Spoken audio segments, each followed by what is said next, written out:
Today's shout out is for Zuldinga. Alright, time for another poorly planned out and hastily recorded deck tech. Kastral the Windcrested this time. I've wanted to make a flying / bird tribal deck for a long time now, and now seems like as good a time as any when we're getting a brand new commander for it. Whenever one or more birds you control deals combat damage to a player, you get to either reanimate a bird or put it onto the battlefield from your hand. Noteworthy this is with a finality counter on it though, so it will be exiled when it leaves.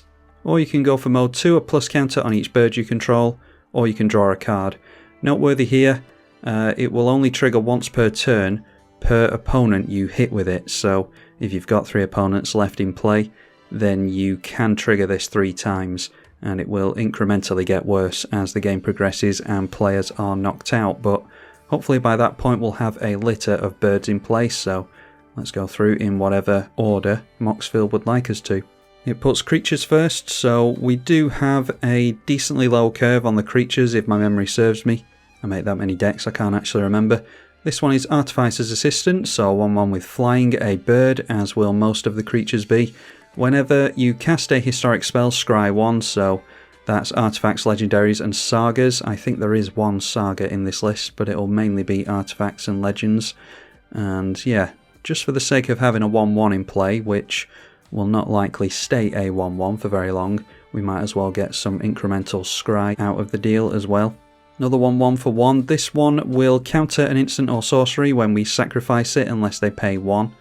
So I'm assuming that sometimes players are just going to forget about cards like this and they're going to play something like board wipe into this or something, and they'll have tapped out and won't be able to pay the costs on it. Otherwise we won't necessarily see the benefit of it, but making our opponents pay 1 extra for a spell can screw up the rest of their turn. That 1 mana might be the difference between them getting out their commander after a board wipe and not. So you don't always see the benefit of it, but you can ask your opponents after the game if that play actually screwed them or not, because oftentimes it does, as far as I'm concerned, being on the tail end of that sometimes. Cartographer's Hawk. I do sometimes get some flack from my dear commenters saying that I use a lot of the same cards over and over again, often referring to ramp, and it's like, well, there aren't that many different means of ramp unfortunately, but this one is actually worth including and it is different. It's a bird with flying, which we do want to have in play anyway. When it deals combat damage to a player who controls more lands than us, we bounce the creature and put a plains from our library onto the battlefield tapped. So a bit of a pain that we have to replay it again, but could swing in with this on turn 2, get some land ramp, which is quite rare in Azorius, and then replay it again on turn 3. I don't suppose is the end of the world. SEO Wardwing Familiar, simply in here to protect our commander. It is not ward, it spells your opponent's cast that target 1 or more commanders you control, cost 3 more to cast. So they actually can't target and put a ward trigger on the stack and have their spot removal counted because they forgot about the ward, which often happens on Magic Online. So is this better? Is it slightly worse because you can't trick them into using up their spot removal? Yeah, I don't know, it depends how strict you are at the kitchen table anyway. Swords to Plowshares will cost 4 to go onto the Kastral with SEO in play. Ledger Shredder, a very recent printing, and we all know how good this one is. Whenever a player casts their second spell each turn, it connives, so we can loot, and it has the chance of getting plus counters on it as well. And this does incrementally get bigger and bigger and bigger as the game progresses, so not only will it be likely to buff itself, but the other Anthem effects that we have in the deck are going to make it a 2-mana flyer with a decent amount of power and toughness as well. Plus we get the card filtering. Senyu Keen-Eye Protector, a dirty, filthy Assassin's Creed card. One that I swapped out, there's a 2-mana bluebird that enters and gives us a scry 3. Now this is slightly slower, but if we can have it stick around for a turn cycle or 2, then we can exile it and scry 2, gain 2 life consistently, and then we do want to be swinging in on most turns. So we assume that we're going to have a legendary creature that attacks, and if that's the case then we can bring this straight into play, untapped and attacking. And then the turn after we're ready to attack in with it with Vigilance and then hopefully get some damage through. If not, we can always just scry and exile it again, ready to cheat it back in again with another legend.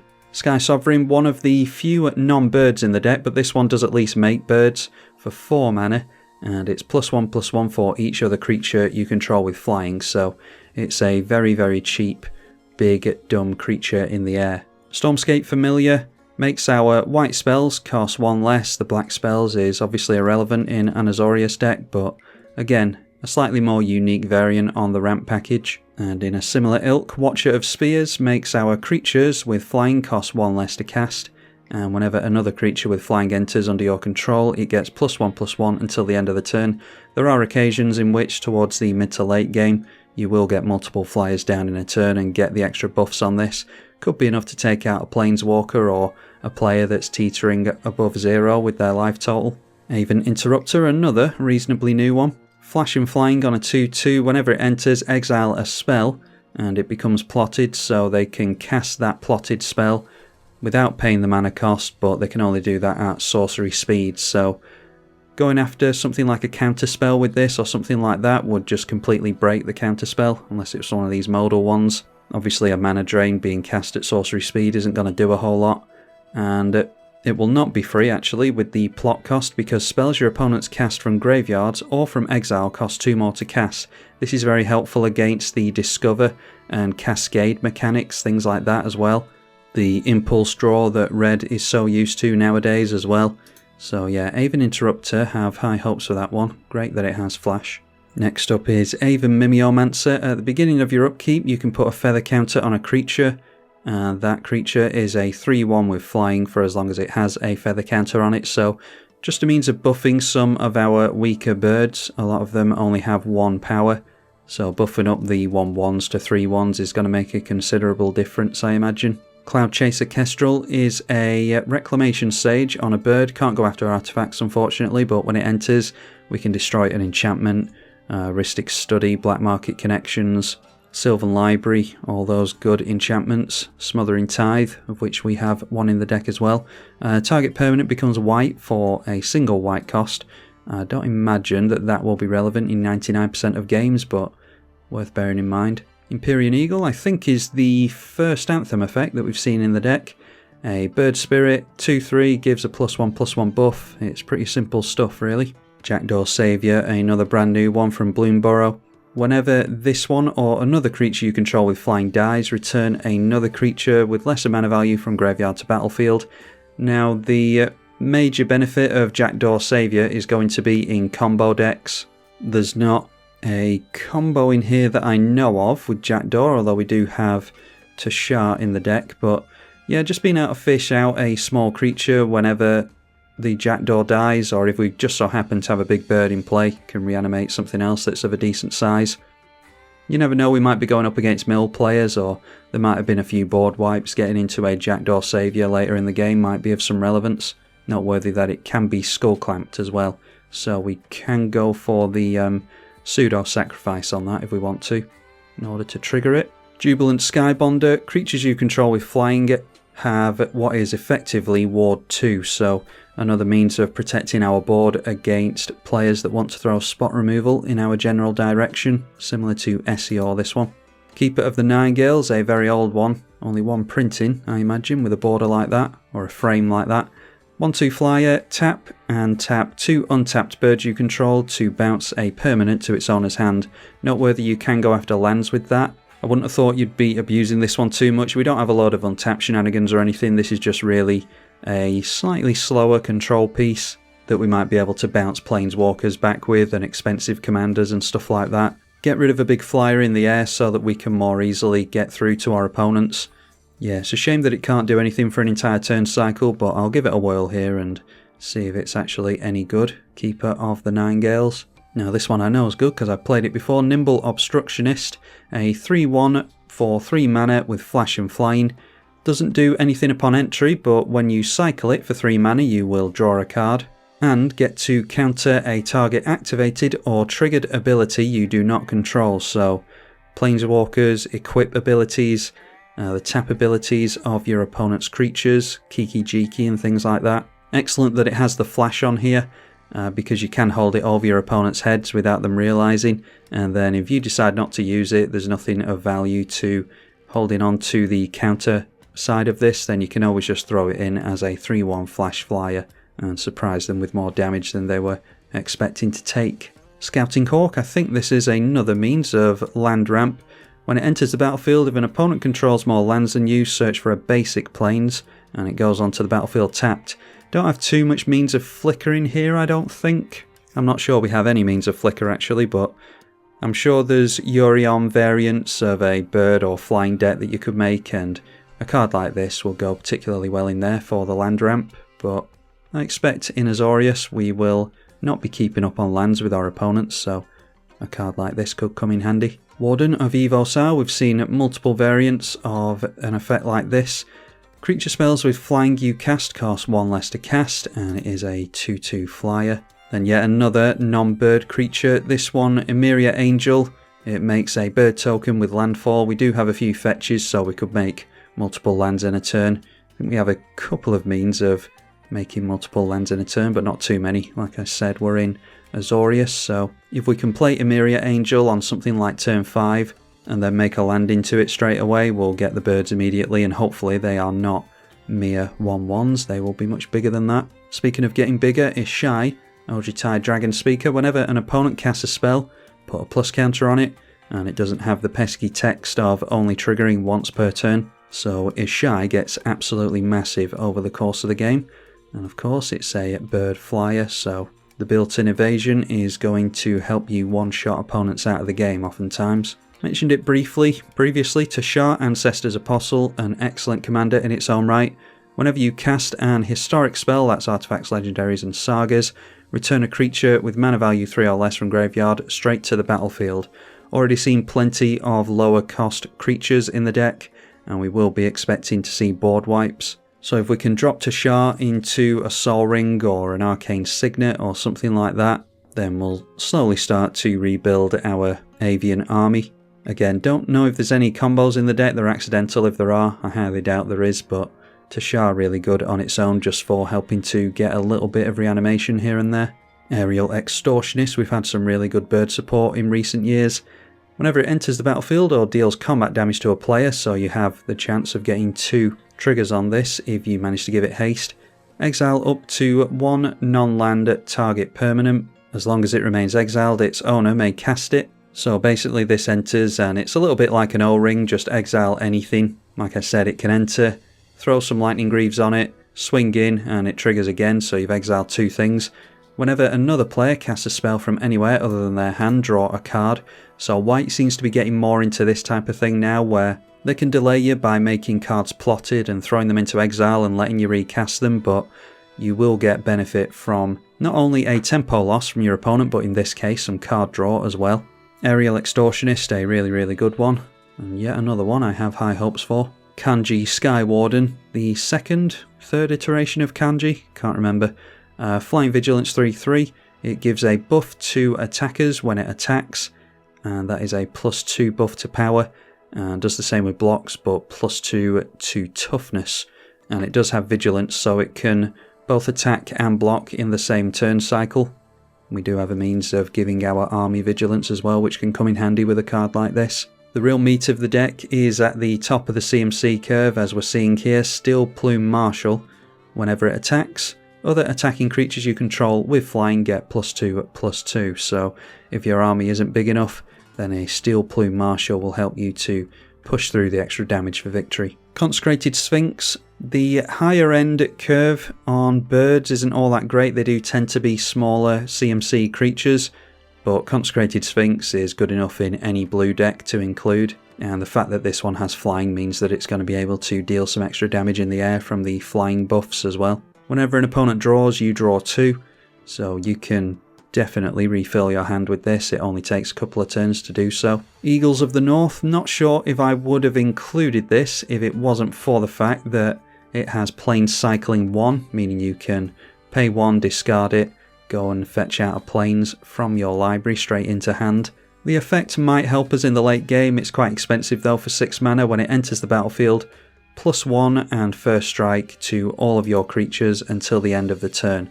The first strike might make it easier to swing into reachers and flyers, but if there's a card to cut in this deck, then this would be one of the first ones I go after because it is a slightly weaker one. Gwai here, the Windlord.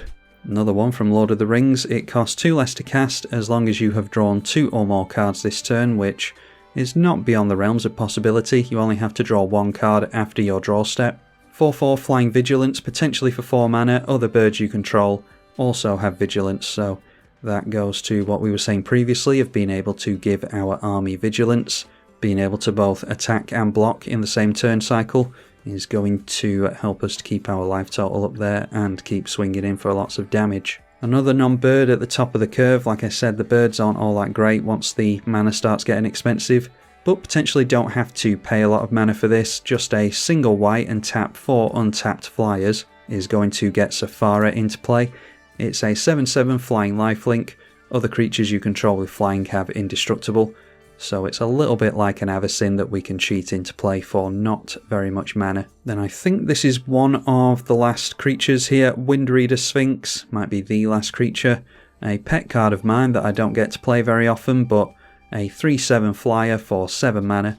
Whenever a creature with flying attacks, you may draw a card, so a May ability is very good, just in case you're worried about decking yourself later in the game. Noteworthy that it does trigger on any creature with flying attacking, so if your opponents have some flyers and they do decide to swing, then remember your Windreader Sphinx triggers, because you will be able to draw on your opponent's attacks as well. Harsh Mercy, it's a tribal deck, and this is a really good 3 mana Wrath. Each player chooses a creature type, destroy all creatures that are not of the chosen type, so 4 tribes get saved with this one, but oftentimes your opponents are only going to be saving 1 or 2 creatures most likely.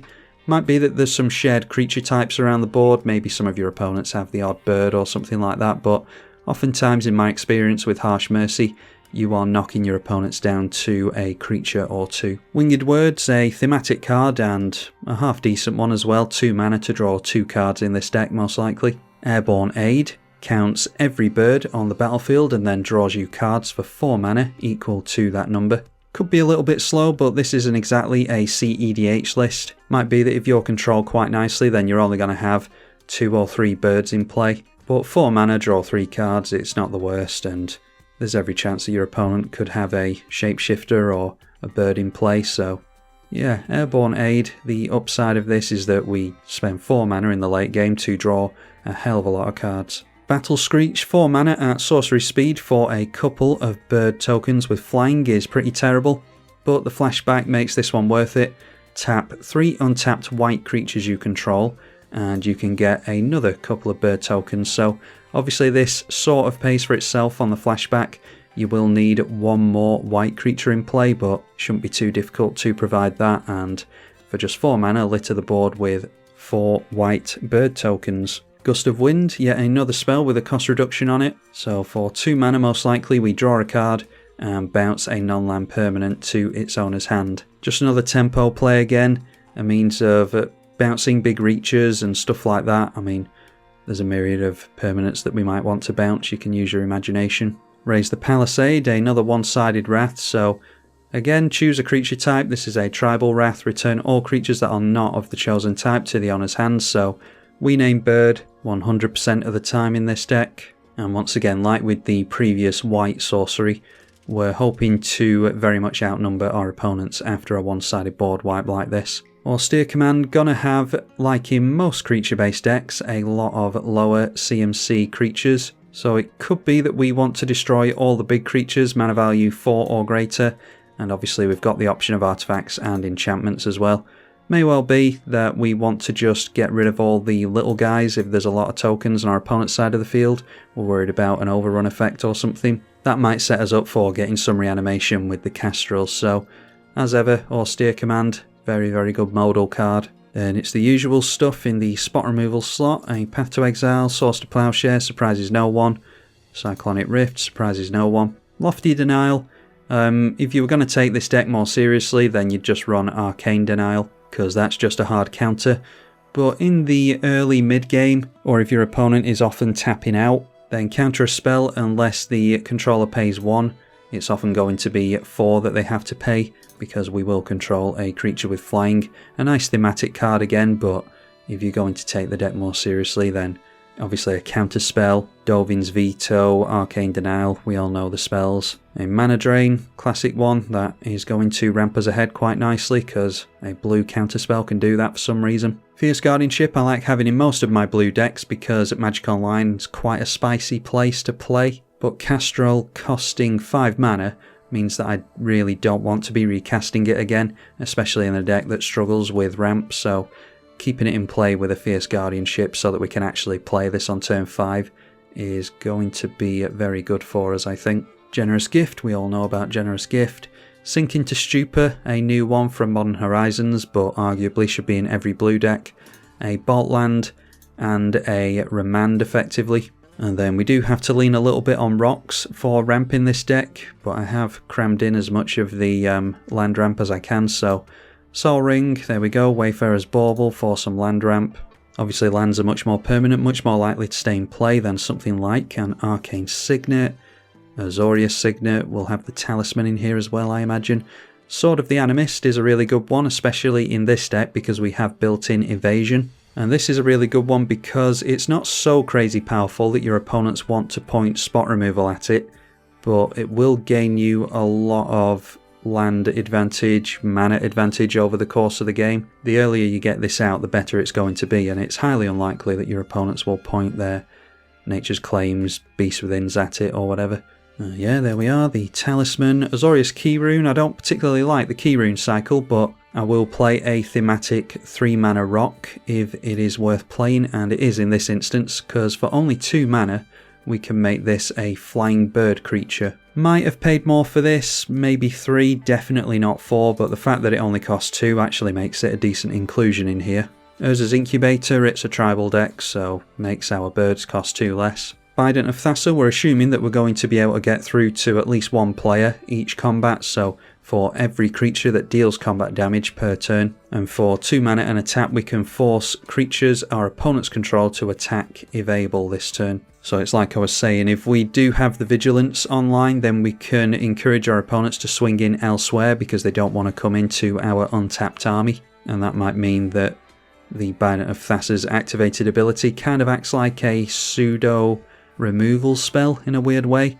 It'll mess up your opponents either way, but worst case scenario, this is in here for the card draw. Vanquisher's Banner, a worse Kindred discovery, but it will give another Anthem effect of which we want plenty in the deck, and whenever we cast a bird we will get to draw a card, so if we get to play a couple of birds into this, it's really slow and can get wrapped up in wraths and spot removal and stuff, but if we get to cast a couple of cheap birds into this, then we'll cantrip a couple of times and that probably makes it worth it. Obelisk of Erd, +2/+2 on the Anthem effect this time, and because of the Convoke, if we do have some bird tokens in play, then we can make this cost a lot less. If we can get it in for something like 3 mana, then it's really, really good. And again, the Vigilance comes into play on the Convoke. We can swing in and then still cast it for its Convoke cost after the fact, although we'd want to have Obelisk of Erd in before combat preferably. Obviously depends on the board state, but that's a play we could make. Favourable Winds, one of the cheapest Anthem effects, simply gives our flyers +1/+1 for 2 mana. Radiant Destiny gives our birds +1/+1, but it also gives them Vigilance as well. As long as we have the City's Blessing, shouldn't be too difficult in a game of Commander to get 10 permanents into play. Rhystic Study, a classic, you want to draw cards, you want to tax your opponents. Play Rhystic Study. Raven's Warning I didn't think too much of when I first read it, but it did make it into the list. Create a bird token and gain 2 life when it enters. Then Chapter 2 is whenever 1 or more creatures you control with flying deal combat damage to a player. That's the bit I missed. This turn, then look at the player's hand and you draw a card. So the deals combat damage to a player is relevant. If you've still got 3 opponents, hit each of them. And this second chapter will trigger 3 times in that instance, so look at all of your opponent's hands, draw 3 cards. So for 3 mana, draw multiple cards and get a bird token into play. I think it's worth it for that alone. And it's just as well because I think chapter 3 is irrelevant in Commander. You may put a card you own from outside the game on top of your library, so you could always talk to your playgroup about that before the game in paper, but I won't be playing that on Magic Online. Reconnaissance mission, similar to Bident of Thassa that we saw previously. So if we hit our opponents with 5 birds, then we get to draw 5 cards. and worst case scenario, we're desperate for a land or something, we can cycle this for 2 mana in the early game. Smothering Tithe we all know and love and don't get annoyed by at all. Then Gravitational Shift, another means of buffing our army, so this is going to affect all creatures on the board with flying, which is noteworthy, but we are fully expecting to have more flyers than our opponents. Birds aren't a very common tribe that people run, you're more likely to see dragons or something like that. And giving a +2 buff to the power of dragons might not make all that much difference. And you may even be able to go wide on a dragon player anyway, because we want more birds in play than a typical dragon player will want to have dragons. Although it does depend on the deck, of course, because you can get a lot of dragons into play. Anyway, the creatures on the board without flying get -2, -0, so that does include your creatures as well. Luckily we don't have any non-flyers in the deck, I don't think. Kindred Discovery, briefly mentioned before, an absolutely phenomenal card. The only downside being that it is pretty slow. Oftentimes you have to take a turn off to cast it and then just hope that it survives the turn cycle and you can actually play something into it on the next turn. But in a bird tribal list we're going to have birds in play long before turn 4 or 5 when we get this down, I think. And it's not often that we're going to not be able to swing in at all, so Kindred Discovery even better in this deck than it is in most, I think. Whenever a creature you control of the chosen type, bird in this instance, either enters the battlefield or attacks, you draw a card. So like I said, if you can't cast birds into this straight away, then it's not the end of the world. You can just play it into some birds that are already locked and loaded, ready to attack. Say you've got 3 birds in play, you drop the Kindred Discovery, attack with all 3 birds, draw 3 cards. You've already got your money's worth out of that one, I think. And then we're on to the lands, apparently. So Animal Sanctuary, just a fun one to put in here. Put a plus counter on a bird for 2 and a tap. Don't imagine we'll use this one that often, but like I said, it is just fun to have in here. If that was on a tap land, then I don't think I would have bothered with it. I'll skim through all the fetches and jewels and all that type of thing and just stop at the ones that are of any relevance. It is a tribal list, so make our birds uncounterable with a Cavern of Souls. Myriad Landscape, a means of land ramp. Only going to gain the 1 land from this, but it does transform the Myriad Landscape into a couple of means of coloured mana. And like I said, takes us up a land as well, which we need in Azorius. Restless Anchorage is a new one from the recent Ixalan set.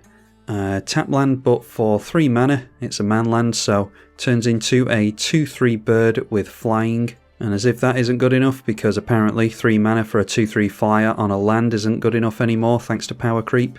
Whenever it attacks, create a map token, so we could gain some advantage there as well. Seaside Haven, really old one. Azorius tap, sack a bird, draw a card. Could do this in response to a board wipe or something like that if we're desperate to get into some interaction, sacrifice a token or something.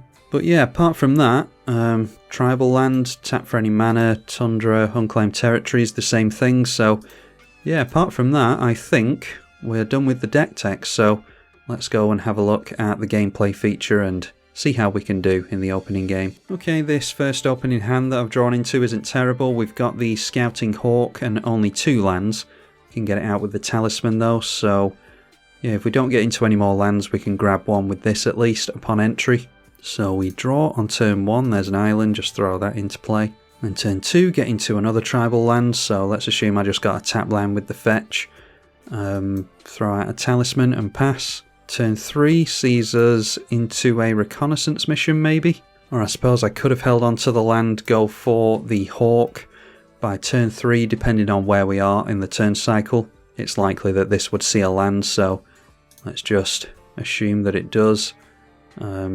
Go and get an island, whatever. I'm not going to bother worrying about the colours here, we'll just assume that we can cast anything. So that then means that we can get down a land here, we can afford the reconnaissance mission, or we could go for the Vanquisher's Banner to set up. Reconnaissance mission is going to draw us a card this turn though. Depending on the colours we're up against, we could go for Bident of Thassa instead. If we're worried about artifact removal over enchantment removal, obviously red can get rid of this as well, then that would be something to bear in mind. So yeah, it's between our card draw permanents basically. So let's just arbitrarily go for the Bident of Thassa and swing in with our bird there and draw a card, gets us into another land. So then on our next turn, we haven't managed to get our commander down yet. This is a tap land, so Yeah, we're getting into our expensive stuff, unfortunately. The Jubilant Skybonder can protect our creatures. If we play an untapped land, we'll have this and 3 mana held up, so maybe we want to play that and then bounce this, or bounce an opponent's thing with Gust of Wind. That'll draw us a card as well. It does mean that we've got more creatures to swing in with next turn into the Bayonet of Thassa as well.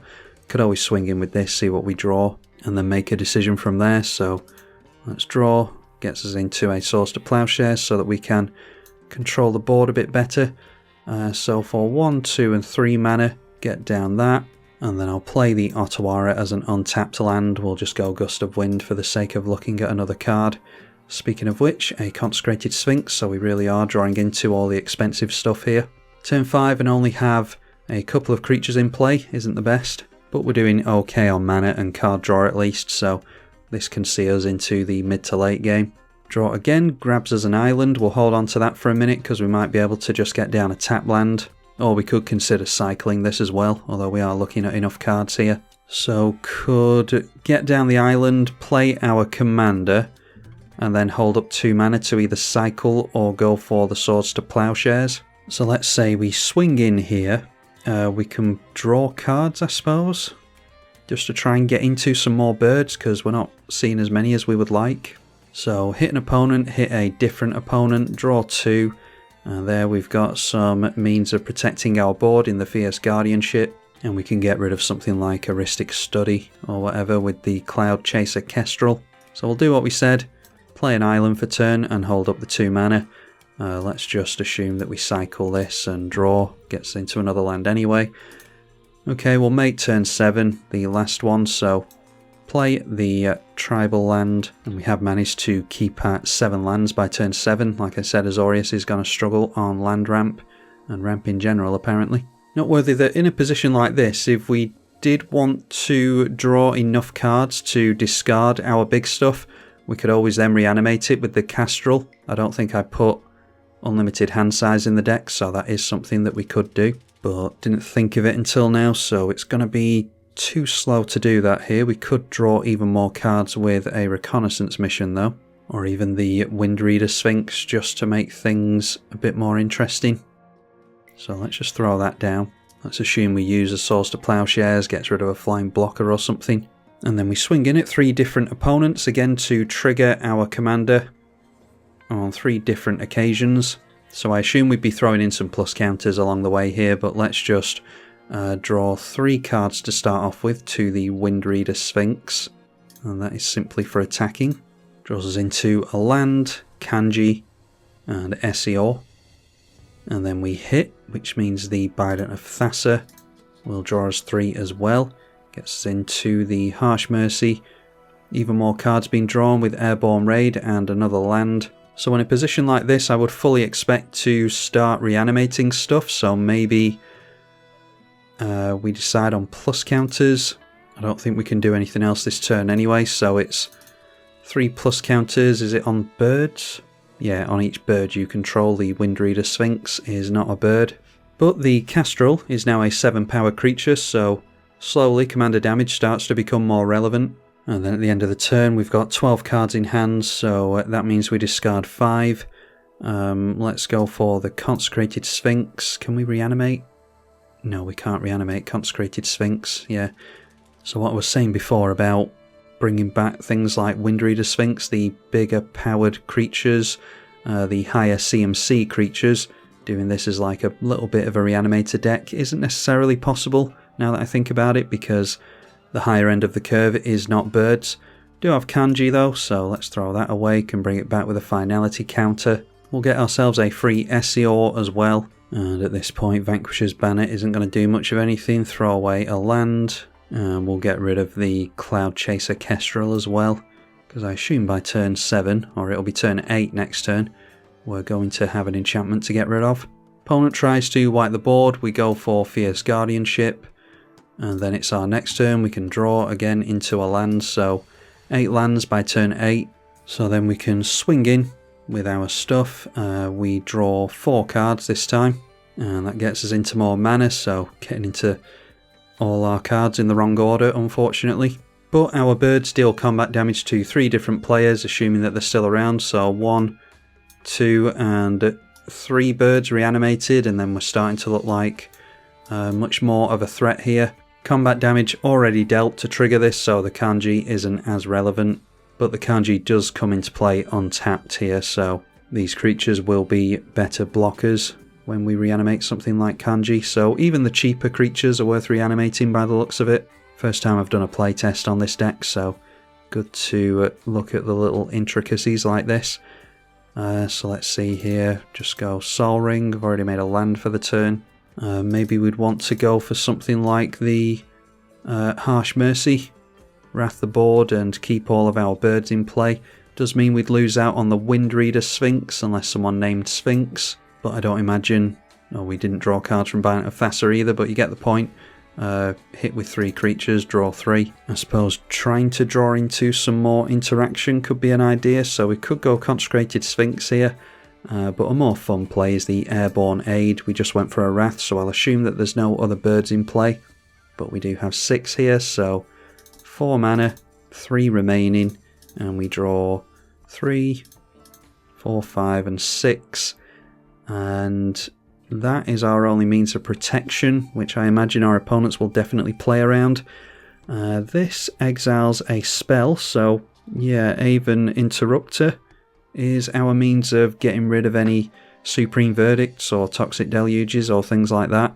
So again, we're in this instance discarding a bunch of lands and getting rid of some birds as well in order to potentially reanimate them next turn. So a bit of a slow start there, but in all fairness, we did get into our Ramp and Stormscape Familiar and cards like that towards the late game as opposed to the early game. We were drawing into Consecrated Sphinxes and the like. But you get the idea, you get the gist of what we want to do in the deck. And I think it looks like a really fun one. You're not going to be winning CEDH tournaments with it or anything like that, but that's not what it was designed for. It was just a fun new commander for us all to try out, I think. So hopefully you all enjoyed the deck tech and got some use out of it.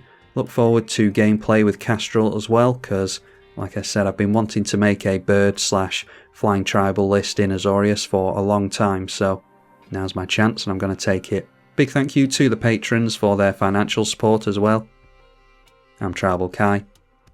Thank you for watching.